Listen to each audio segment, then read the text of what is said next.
actually led me into my next question that I was going to ask you. In dealing with the evolution of Femi, as you slowly, well, I guess from what we can hear of your story, the DriFish came early, but as you began to make your way into the artist known as DriFish, the evolution of you, what part did comic books play for you? How much of an escape was it? I mean, it's a great escape. To this very day, I still spend a lot of money on comic books. It's a huge part of who I am. And even if it's not visible, like, it's not like I get on stage and start talking about superheroes and stuff like that. Right. But it's a part of my makeup. It's a part of the way, even the way I write and where I come from in the writing. Well, I appreciate good writing. We were just talking earlier about Marvel versus DC. A lot of people are huge Marvel fans because, yeah, the characters can be relatable, you know. But in my head, they're not well developed like a DC character. Well, they're developed, but DC characters have better stories. You know, I'm big on writing. You know, and it's weird because I found out I was big on writing through comic books. Like, I love well-written stories, a well-written movie. A movie can be a blockbuster, but it can suck in the writing. You know, certain comic books, certain popular comic books are great characters involved, but the writing sucks. You know, so there's always, like, in every industry, there's always this pop thing happening where it's very attractive, very exciting, but has no substance. It doesn't matter what industry you're in, they all have it. You know, and comics has that too, so I have to divvy myself around, find out what's some good writing. I still get my trash, and some superheroes I'm still into, some comics I'm still into, just because. I know the writing sucks, but I enjoy the stories because it is whatever it is. But it plays a huge part of who I am is based off of, you know, comic books, stand-up comedy, and album. Now, for those misfits out there who know the DriFish well, for those of you who follow him on Facebook and on Twitter and things of that nature, for those of you who know the DriFish, there's one character in particular in DC Comics that you pretty much know is synonymous with the DriFish. And his name is the Joker. Yes, he is. So there are a lot of you out there who have had questions about the DriFish and his connection to the Joker for years.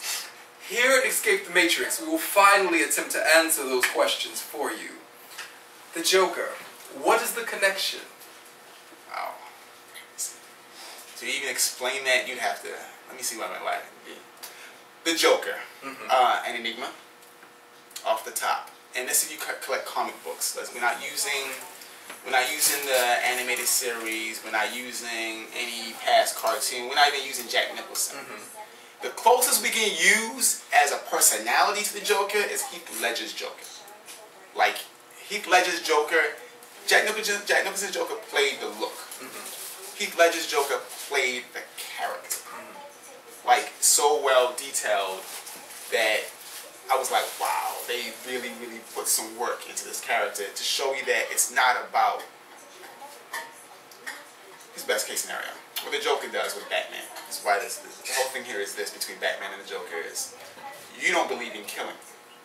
I want to put you in a predicament where you kill me. Joker's willing to die just so that just so you can see Batman break his one rule. And the one thing about the Joker, I hate to say I admire as a homicidal comic book character, but my look on life has always been, a lot of people say they're a lot of things, but you don't know who you really are until you're facing death. That's when you know exactly what you are.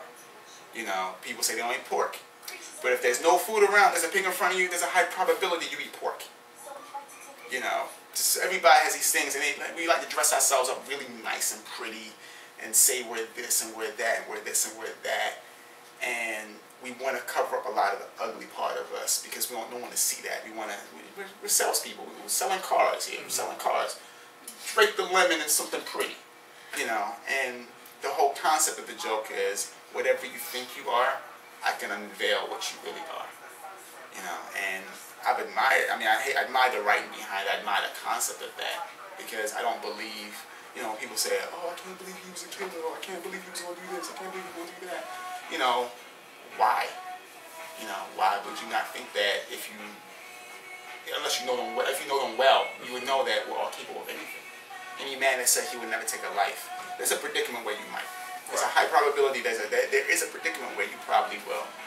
And so I just don't believe the things that we say we are, especially when we're trying to pretty ourselves up for society, pretty ourselves up for our peers.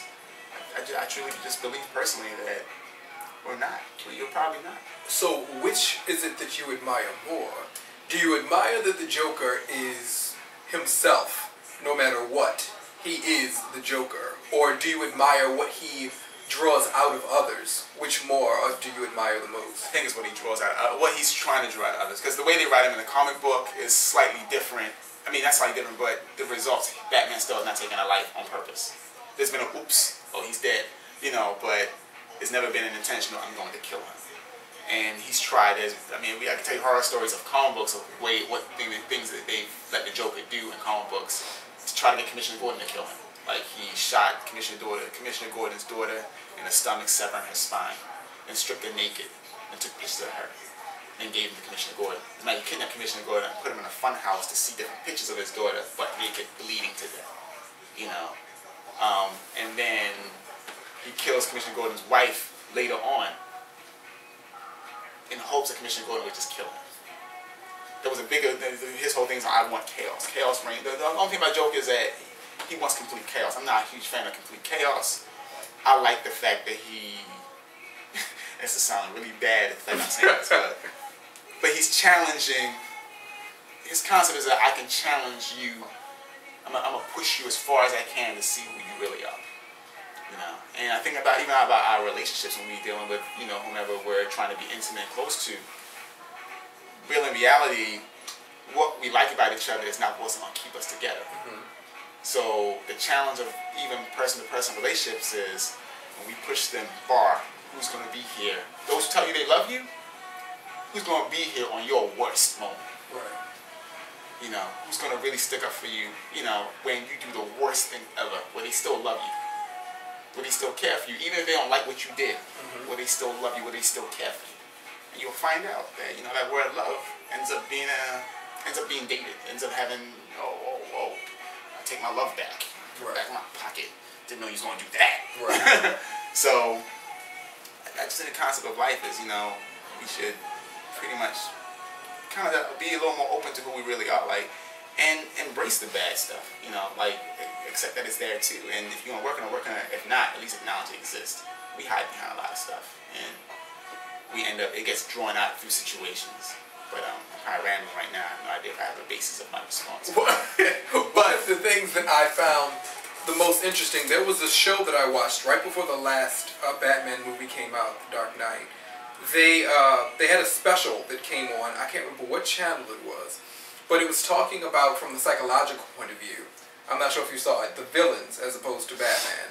And what they wanted to do throughout the entire show was talk about how each villain is like Bruce Wayne in some way, the things that connect them. Yes. Like they spoke of the Riddler and the Riddler's vanity and Bruce Wayne's vanity and how they're connected. Or Oswald's wealth and the wealth that Bruce Wayne has and how they're connected. And then they ended with the Joker. And they said the thing that truly makes him so dangerous, what makes him the most powerful villain in all of Batman, is that he and Bruce Wayne have nothing in common. And they said from a psychological point of view, that is what really messes with Bruce Wayne, is that he's able to connect to all of the villains in at least one way. But when it comes to the Joker, there's nothing. And that's what makes the Joker so uncaring. Unpredictable. Right. Batman cannot follow a pattern to pick up on what he's about to do. He has to wait till it happens. I find that very interesting about him. Very. Very. And the last movie that came out, and it's like, I'm not going to have to talk about Joker no more after this, but it was just something Alfred said in the movie about sometimes, he was describing the story about there was some game hunter, there was some jewels, and this game hunter was going around killing people, taking these jewels, and Alfred said that he happened to stumble upon these jewels, and he was like, oh wow, this guy's just tossing the jewels away after he gets them. So it was just all for sport. And then when the Joker obtained all this money and he set it on fire, like that right there, like even the value we put on things, like none of those things really matter And he looked at it like, oh, this is, so basically, for all this money, you do all this. I'll do all this for nothing. Because I enjoy this. You're doing this. The only reason why you kill, the only reason why you do all your crimes is because you're trying to obtain wealth. I'll do all what you do and more for nothing. So I say that to say, people, enjoy what you do. Don't do it for the money.